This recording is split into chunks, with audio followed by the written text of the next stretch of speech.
વિરોધ નહીં, બરાબર. એમનું તમે સન્માન કરો છો, બરાબર, કઈ વાંધો નહીં, સન્માન કરો. એ તમારી વિચાર શૈલી શું હશે મને ખબર નહીં. હા, ફ્રીજમાં પડી બીએ.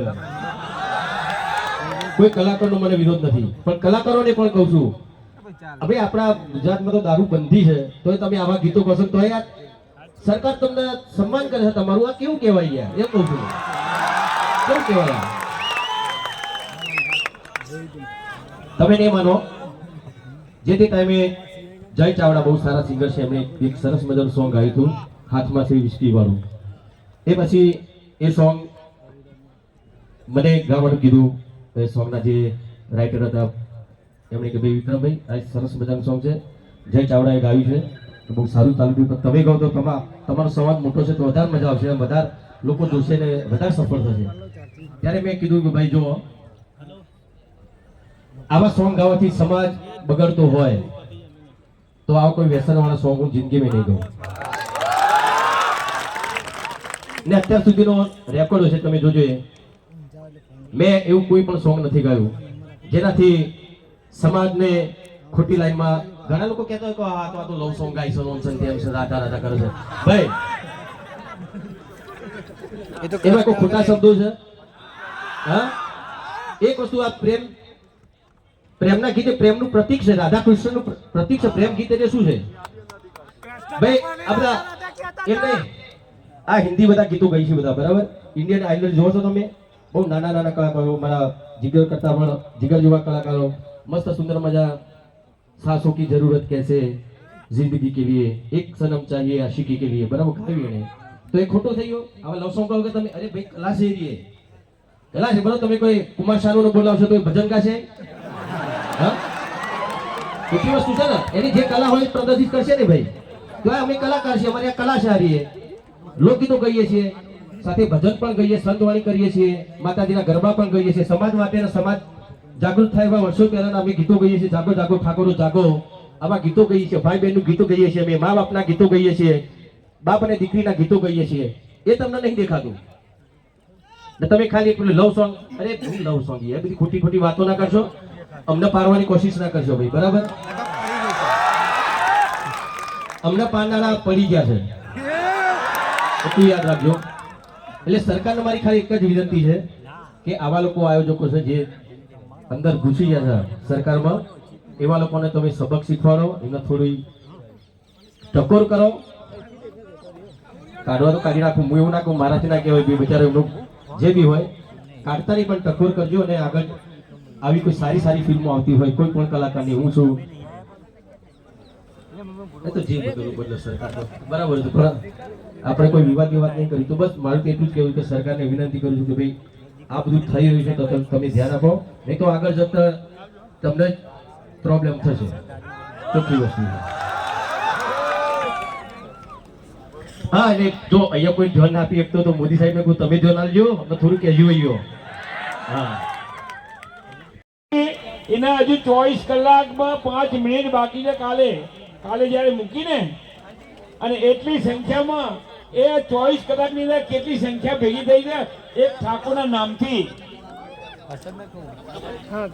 24 કલાકમાં 5 મિનિટ બાકી છે ઠાકોર, હજુ આપણા રીલ કાલ મૂકી દીધો.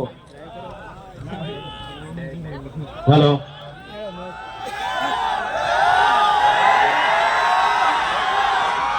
જય ક્ષત્રિય ઠાકોર સમાજ, જય સર્વે સમાજ. આપણા પોતપોતાની જય બોલાય નહીં ચાલે, દરેક સમાજને સાથે લઈને આપણે ચાલવું પડશે. અને ઘણા સમયથી જોતો આવ્યો છું, કોઈ પણ આવું કોઈ આયોજન હોય ઠાકોર સમાજનું તો હજારો લાખો સંખ્યામાં આપ લોકો જોડાવ છો. અને મહિના પહેલા આયોજન થતા હોય છે, અઠવાડિયા 10-15 દિવસ પહેલા આયોજન થતા હોય છે. અને બધાને જણાવવામાં આવે છે કે ભાઈ 10-15 દિવસ પછી, મહિના પછી આપણે ઠાકોર સમાજ, ક્ષત્રિય સમાજનું આવું સુંદર મજાનું આયોજન કરવા જઈ રહ્યા છે.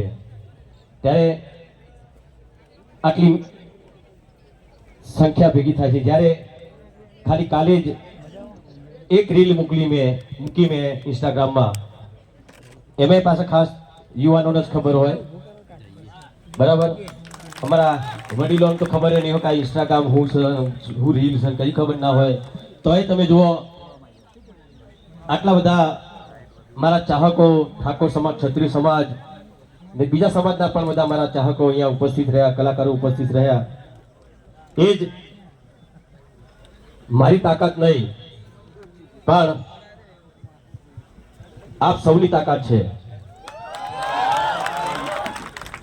મને કાલે ઘણા બધા પ્રેસવાળા આવ્યા હતા, તો બધા અલગ અલગ સવાલો પૂછતા હતા. અમુક એવા સવાલ પૂછતા હતા કે અમે ઉશ્કેરાઈ ના જાઉં. અરે એ તો એમનું કોમ છે યાર, વકીલ જેવું કામ છે અમનું. હા, પણ બધું ઇન્ટરવ્યુ બધું પૂરું થયું પછી ઘણા બધા મીડિયાના બધા મિત્રો મને મળ્યા. હું પહેલી વાર બોલતો હતો. આમ કેમેરા સામે તો પિક્ચરમાં એક્ટિંગ કરીએ, ભૂલે પડે, ના બોલવાનું બોલી જઈએ, પણ ભૂલ પડે એટલે કટિંગ કરી પછી સુધરી જાય. પણ એટલા બધા આડાવડા સવાલ બોલ્યા એમણે પછી જ્યારે બધું સમાપન થયું ત્યારે બધા મળ્યા મને કે વિક્રમભાઈ ખરેખર તમે પહેલી વાર બોલો છો આવી રીતે? હાચમ એટલે કે અમે આટલું આડું બોલ્યા, આટલું બધું તમને ભરમાયા તમને, પણ તમે એક શબ્દ કોઈના વિશે ખરાબ ના બોલ્યા. એમ કોઈ ખબર નહીં, જે બોલે એ દિલથી બોલું છું, બરાબર.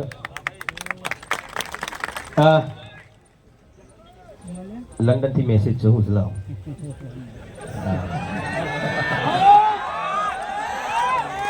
હા લંડન. હા વિક્રમભાઈ તમે આવો લંડન, જે ખર્ચો થશે અમે ભોગવીશું. હા, લંડનમાં દરેક મિત્રો તમારું સન્માન કરવા માંગે છે એવું લંડનના બધા ચાહક મિત્રો કહે છે. ભલે આમ તો હેલો,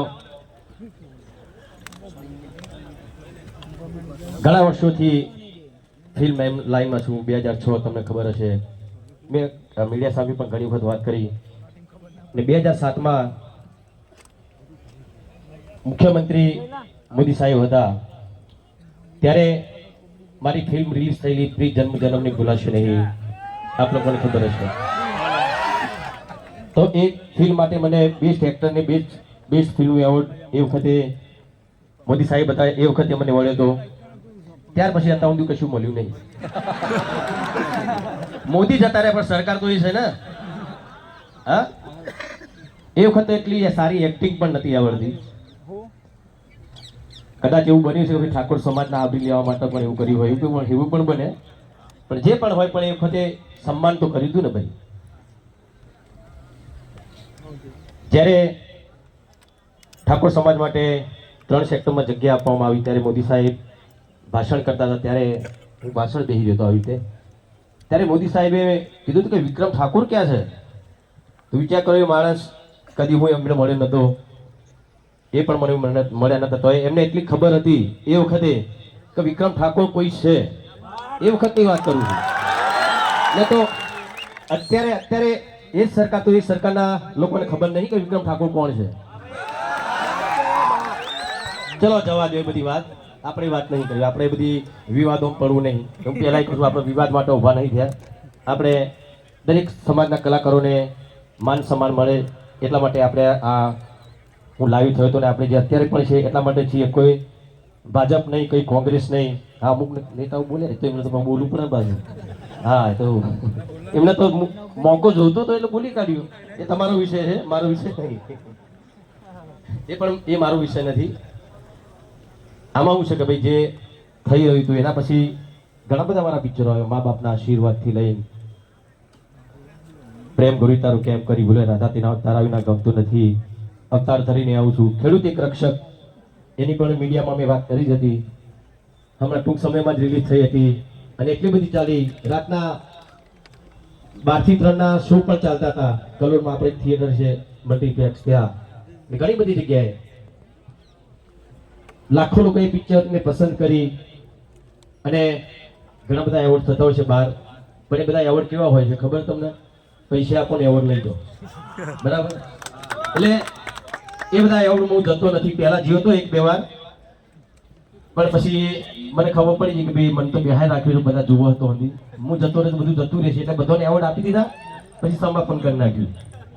વાહ, જોરદાર કહેવાય, કેવું પડે.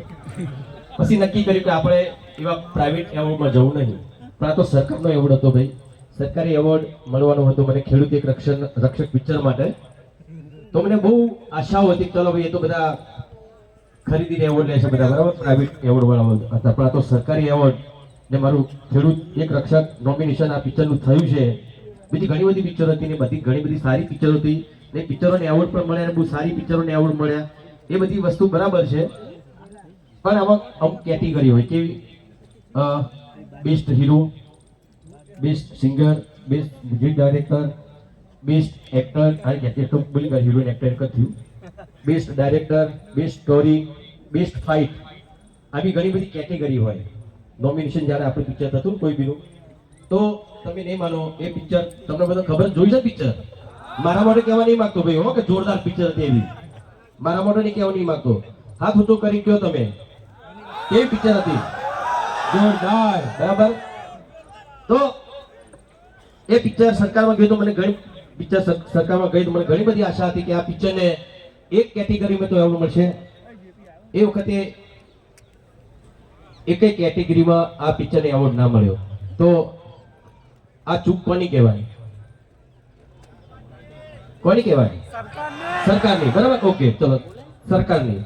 એક વસ્તુ કહું, એ પિક્ચરમાં છે ને ખેડૂતને સરકાર કેવા કેવા લાભ આપે છે આવી તો અમે વાત કરી, કેવા મેસેજ અમે આપેલા કે ભાઈ સરકાર લાભ આપે છે ખેડૂતોને, દીકરીઓને ભણાવવાની વાત, ભાઈ બહેનની વાત, ખેડૂતની વાત. છતાંય પિક્ચરમાં તમે ફાઇટ જોતા, ગુજરાતી પિક્ચરની વાત કરું છું, બીજા પિક્ચરો ગુજરાતી પિક્ચરોની ફાઇટ ના આપણા મારા પિક્ચરોની ફાઇટ કેવી હોય, સારી હોય છે ને, બીજા કરતા તો સારી હોય છે ને. હા, ગીતો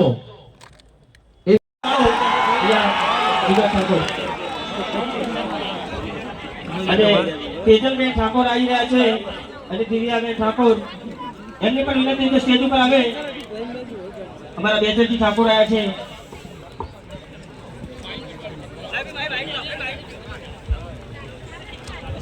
જીગર ઠાકોર, જોરદાર તાલીથી વધાવી આપણા જીગરભાઈ ઠાકોર.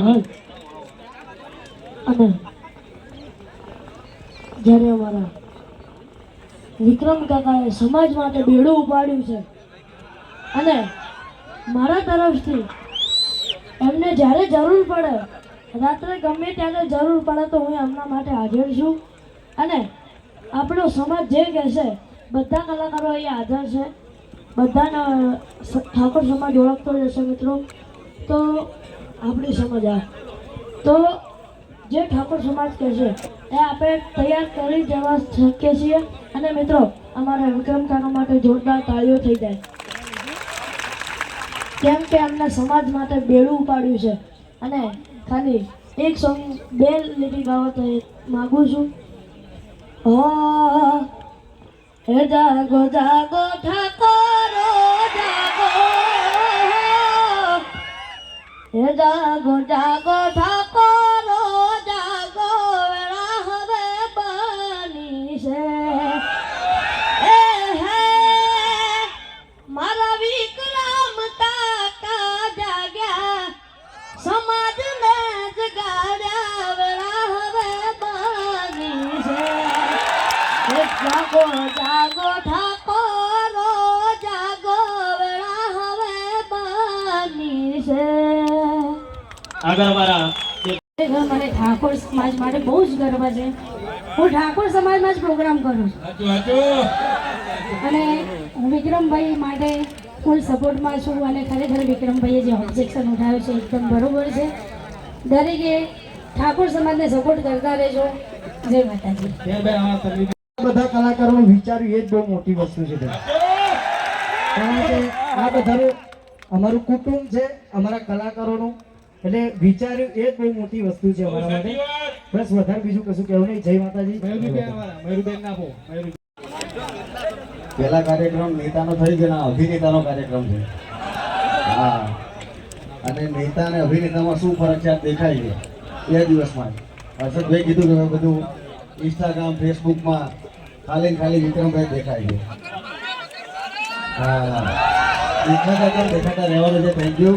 અને બધા આવો નવો સપોર્ટ વિક્રમભાઈને કરજો. બધા કલાકારોને સપોર્ટ કરજો. Thank you. જય માતાજી. ખૂબ ખૂબ આભાર. જય શ્રી સોડા. જય માતાજી.